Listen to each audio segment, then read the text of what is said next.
আমাদের কবরটা যদি প্রশস্ততা অর্জন করতে চাই, তাহলে একসাথে বলুন তো, দুনিয়াতে আমাদের ভালো কাজ করা দরকার আছে না নাই? ভালো কাজ করা দরকার আছে না নাই? মসজিদ বানানো, মাদ্রাসা বানানো, দ্বীনি কাজ করা, কবরস্থানের মৃত ব্যক্তিদের জন্য সহযোগিতা করা, ইসলামী আন্দোলনের পক্ষ গ্রহণ করা, সৎ নেতৃত্ব দেওয়া, হকের পথে থাকা, বাতিলদের কাছে মাথা নত না করা, এইগুলো হচ্ছে অন্যতম ভালো কাজ। আল্লাহু আকবার, জোরে বলেন।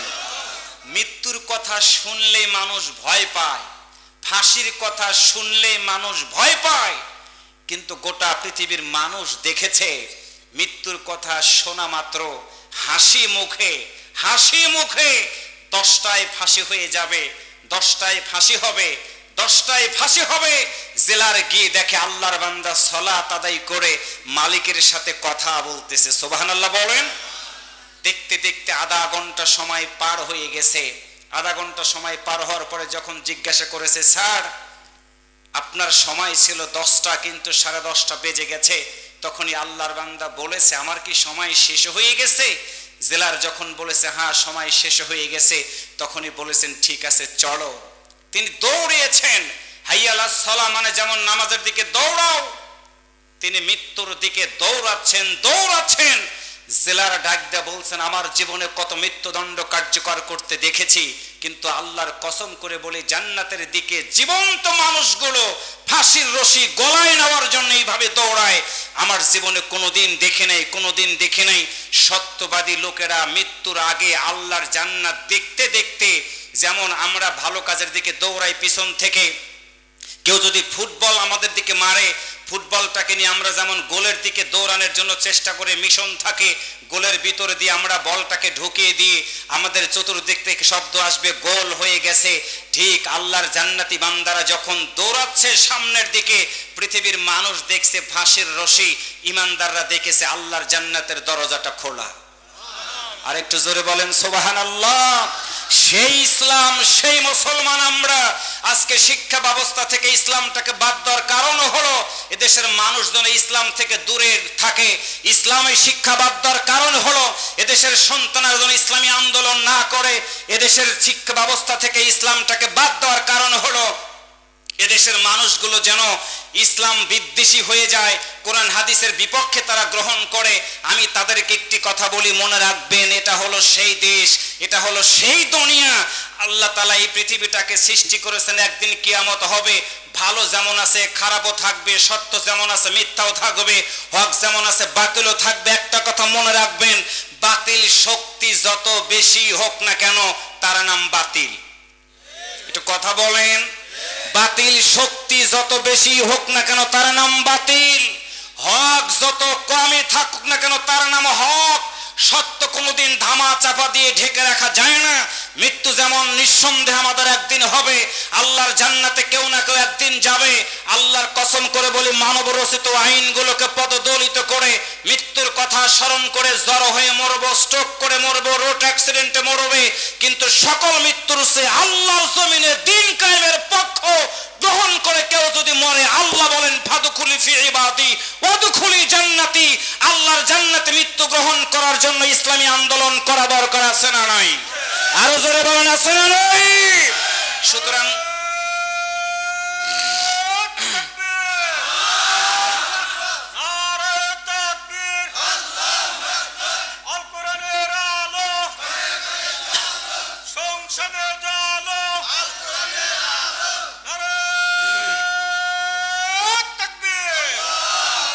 সম্মানিত প্রিয় ভাইয়েরা, আমি একটা কথা সব জায়গাতেই বলি, গত ঈদের নামাজ পড়ার জন্য যারা এখানে এসেছিল 2 বছর আগে, দেখতে দেখতে অনেক মানুষ মরে গেছে। আবার গতকালকের ঈদে যারা এসেছিল, আগামী ঈদে অনেকের সাথে আমাদের দেখা হবে না।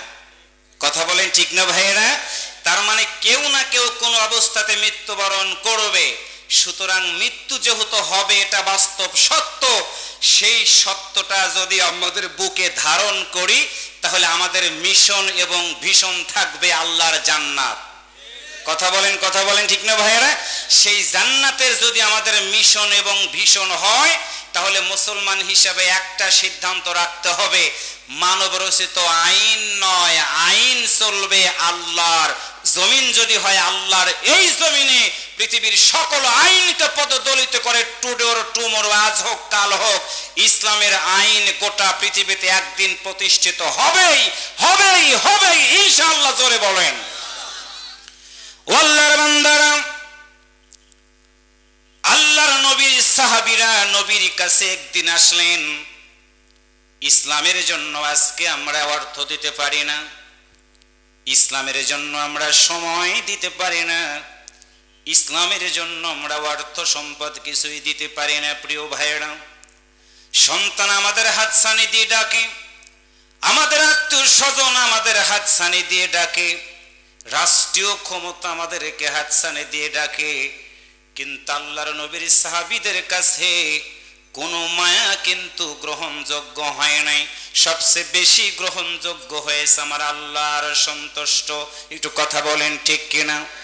আল্লাহ বলেন, ইন্নাস সালাতি, মুমিন যদি হও তোমাকে বলতেই হবে তোমার নামাজ, ওয়া ইন্নাস সালাতি ওয়া নুসুকি, নিশ্চয় তোমার কুরবানি। তুমি যদি নিজেকে মুসলমান বলে দাবি করো, ইন্নাস সালাতি ওয়া নুসুকি ওয়া মাহইয়ায়া ওয়া মামাতি, নিশ্চয় তোমাকে বলতেই হবে তোমার হায়াত, নিশ্চয় তোমাকে বলতে হবে তোমার মওত। তোমার জন্য না, যা কিছু হবে একসাথে বলেন কার জন্য? আর একটু জোরে বলেন কার জন্য? আল্লাহর বান্দারা, মুসলিম জাতির পিতা ইব্রাহিম আলাইহিস সালাম তার কলিজার টুকরা সন্তানটাকে যদি হাত পা বেঁধে নিজে বাবা হয়ে আল্লাহর সন্তুষ্টি অর্জন করার জন্য গলায় ছুরি চালায় দিতে পারে, আজকে আল্লাহ আমাদের কাছে সম্পদ চাই নাই, আজকে আল্লাহ আমাদের কাছে মনের সিদ্ধান্তটা চেয়েছে। একটু কথা বলেন ঠিক কিনা? আল্লাহর বান্দারা, একটা কথা শুধু মনে রাখবেন, গতকাল ঈদুল আজহা হয়ে গেছে। এইখানে যারা আমরা এসেছি প্রিয় ভাইয়েরা, মুসলিম জাতির পিতা ইব্রাহিম আলাইহিস সালাম যদি হয়ে থাকে, একটা শুধু আসহাবে রাসূলের কথা আপনাদেরকে শোনাই দিতে চাই। আহসানুল কসাস, সুন্দর একটি ঘটনা সূরা সফফাত থেকে আমি আপনাদের কাছে শোনাই দিতে চাই। ইব্রাহিম আলাইহিস সালাম তার প্রিয় পুত্র ইসমাইলকে একদিন সুন্দর করে ডাক দিয়ে বলেছিলেন, ইয়া বুনাইয়া ইন্নী আরা ফিল মানামে আন্নী আদবাউকা। এতটুকু বলা মাত্র ইসমাইল আলাইহিস সালাম ছোট্ট মানুষ, এত ছোট্ট মানুষ হাঁটাহাঁটি করে চলাফেরা করে। এই মাহফিলে যারা এসেছেন অনেকে সন্তানকে সাথে নিয়ে এসেছেন। গতকালকে ঈদের দিন ছিল, সন্তানটাকে সাথে করে নিয়ে ঈদগার ময়দানে আপনারা হাজির হয়েছিলেন। কি যে আনন্দ প্রিয় ভাইয়েরা! এমনই সময় ছোট্ট সন্তানকে ইব্রাহিম নবী ডাক দিয়ে বলতেছেন, হে আমার সন্তান, আমি স্বপ্নের ভিতরে দেখেছি তোমাকে আমি আল্লাহর জন্য জবে করতেছি। একটু আল্লাহু আকবার বলেন, আর একটু জোরে বলেন আল্লাহু আকবার। আল্লাহর বান্দার ওয়াজ করা সহজ, ওয়াজ শোনাও সহজ, কিন্তু বাস্তব কত কঠিন। ছোট্ট সন্তান বলতেছে, আব্বা আমি আপনার সাথে যাব, আমার কোনো আপত্তি নাই, তবে আমার মায়ের কাছ থেকে সুন্দর একটি কথা বলে আমার মায়ের কাছ থেকে আপনি নিয়ে আসবেন। আমি এখানে আসার আগে আমার গাড়ির ভিতরে একটা ফেসবুকে একটা দৃশ্য দেখে আমার চোখের পাতাটা ভিজে গেল। সেটা হলো 8 থেকে 10 বছরের একটা বাচ্চা তার মায়ের কবরের পাশে দাঁড়ায় গেছে। কবরটা চতুর্দিকে বাঁশ দিয়ে ঢাকা। মনে হলো কয়েক মাস আগে ওই ব্যক্তি ছোট্ট বাচ্চাটার মা মনে হয় পৃথিবী থেকে বিদায় হয়ে গেছে। ছোট্ট 8 থেকে 10 বছরের বালক মায়ের কবরের বাঁশের মাসালটা ধরে, মাছের ডালটা ধরে মায়ের দিকে লক্ষ্য করে বলতেছে, মা মনে হয় তুমি আমার প্রতি রাগ করে ঘুমিয়ে আছো। মা মনে হয় তুমি আমার প্রতি রাগ করে ঘুমিয়ে আছো। মা আমি তোমার কাছে প্রতিদিন খাবার চাইতাম, এই জন্য মনে হয় মা তুমি রাগ করে ঘুমিয়ে আছো। মা তুমি জানো না, আব্বা একটা নতুন মা এনেছে, প্রতিদিন ওই মা আমাকে মারে গো। মা গতকালকে ঈদ হয়ে গেল, সন্তান ডাক দিয়ে বলে, মা আমার বাবা সবার জন্য নতুন কাপড় এনেছে, কিন্তু মা তোমার এই সন্তানটার জন্য একটা নতুন কাপড় আমাকে দিল না মা, তুমি কি একটু ডুবে না মা, একটা বার কি আমাকে তুমি বুকের সাথে জড়ায় ধরবা না মা। ছোট্ট সন্তান কথাটা বলতে বলতে কবরের চতুর্পাশের একটা অংশের আমার ভাইয়েরা বেড়াটা ভেঙে ফেলল। মায়ের কবরটা একটু উঁচু হয়ে আছে, মায়ের কবরের উপরে মাথা রেখে ছোট্ট সন্তান মায়ের কবরের উপরে মাথা রেখে ডাক দিয়ে বলতেছে, মা তুমি আমাকে একটু জড়ায় ধরো, আমি কোনোদিন তোমার কাছে আর আমি খাবার চাবো না মা, আমি কোনোদিন তোমার কাছে নতুন কাপড় চাবো না মা, নতুন আম্মা মারে প্রতিদিন মারে মা, তুমি গত ঈদ আমার মুখের ভিতরে খাবার তুলে দিয়েছিলে মা, আজকে ঈদের দিন কি আমার মুখে খাবার তুলে দিবে মা। ছোট্ট সন্তান কাঁদতেছে। আল্লাহর বান্দারা ছোট্ট সন্তান মায়ের কবরের উপরে, ছোট্ট সন্তানটাকে একটু সাজায় দাও, সাজায় দাও, আমি নিয়ে যাব তোমার সন্তানটাকে দাওয়াত খাওয়ানোর জন্য। মা বোঝে না, একটা কথা শুধু স্বামীর দিকে লক্ষ্য করে বলে, স্বামী গো আমার, তোমার কাছে একটা শুধু কথা বলি, প্রতিদিন আমার ইসমাইল ডাক দিয়া বলে, মা সন্তানদের বাবা এসে আদর করে করে ডাক দেয়, মা তুমি কি বলবা না আমার বাবা কোথায়, আমার বাবা কোথায়, কখন আসবে, আমার মতো ছোট্ট সন্তানটাকে একটু বাবার বুকের উপরে তুলে নিবে, মা তুমি কি বলবে না। ইসমাইল ডাক দেয়া বলতেছে, মা আমার আব্বা কখন আসবে। স্ত্রী ইসমাইল আলাইহিস সালামকে সাথে নিয়ে স্বামীর কাছে হাতে দিয়ে দিবে। এমন সময় ডাক দেয়া বলে, স্বামী আমার, তোমার সন্তান ইসমাইল প্রতিদিন তোমার কথা বলে, আমি যখন চোখের পানি ছেড়ে দিয়ে তোমার জন্য দোয়া করি, আমার ছোট্ট সন্তানটা আমার সাথে দোয়াতে শরীক হয় গো স্বামী। কোথায় তুমি নিয়ে যাবে আমি জানি না, তবে তোমার সন্তান প্রতিদিন তোমার কথা বলে বলে চোখের পানি ছেড়ে দিয়ে কাঁদে। ইব্রাহিম আলাইহিস সালাম সব কথা শোনার পর বিবিকে ডাক দিয়ে বলেন, তুমি চিন্তা করো না, আমি যেখানে নিয়ে যাব আমার আল্লাহ তাআলার সন্তুষ্টি সেখানেই থাকবে। একটু সুবহানাল্লাহ জোরে বলেন। আল্লাহর বান্দারা লম্বা ইতিহাস যাব না, ছোট্ট সন্তানটাকে সাজা দেওয়ার পরে ইব্রাহিম আলাইহিস সালাম গন্তব্যস্থলে পৌঁছে গেলেন।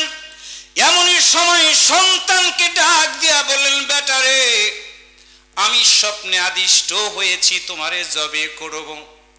হৃদয় বিদারক ঘটনা প্রিয় ভাইয়েরা।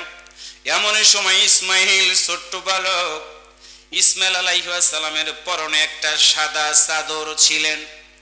ইসমাইল আলাইহিস সালাম বাবার দিকে তাকায়া চোখ দুইটা ভেজে নাই।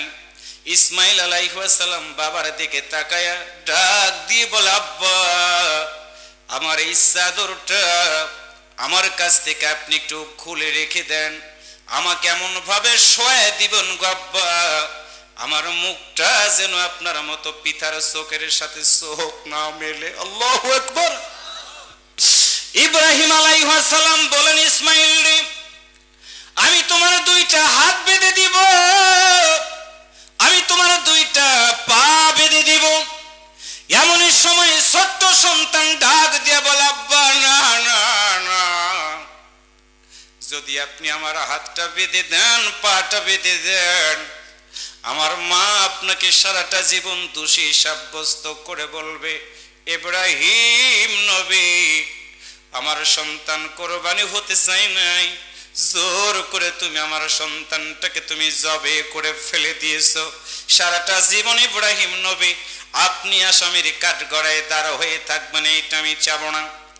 আল্লাহর বান্দার সন্তান কেমন ইসলাম বুঝতো, বাবা কেমন ইসলাম বুঝতো, এইভাবে করে ইব্রাহিম আলাইহিস সালাম যদি তার সন্তানটার গলায় ছুরি চালিয়ে দিতে পারেন, আল্লাহর বান্দারা আমাদের কাছে আল্লাহ সন্তান চায় নাই, আল্লাহ তাআলা শুধুমাত্র আমাদের মনের কোরবানিটা চেয়েছেন, মনের কিছু কাকুতি চেয়েছেন, মনের কিছু আরাধনা চেয়েছেন। যার কারণে একটা সিদ্ধান্ত আপনাদেরকে নিতে হবে, সেটা হলো আপনি যে দল করেন না কেন, মুসলমান হিসেবে 100% ইসলামটাকে, আকিমুদ্দিনটাকে আপনার জীবনের চেয়ে বেশি গুরুত্ব দেওয়া লাগবে।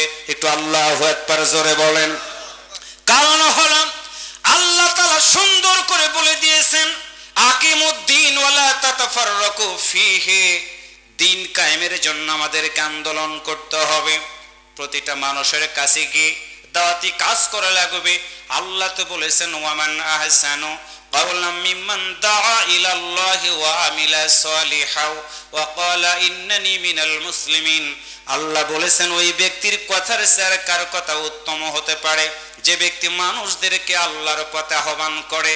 এই এলাকার লোকেরা আজকে আপনাদেরকে এইখানে আহ্বান করেছে নিঃসন্দেহে কোরআনের দিকে, ভালো কাজের দিকে।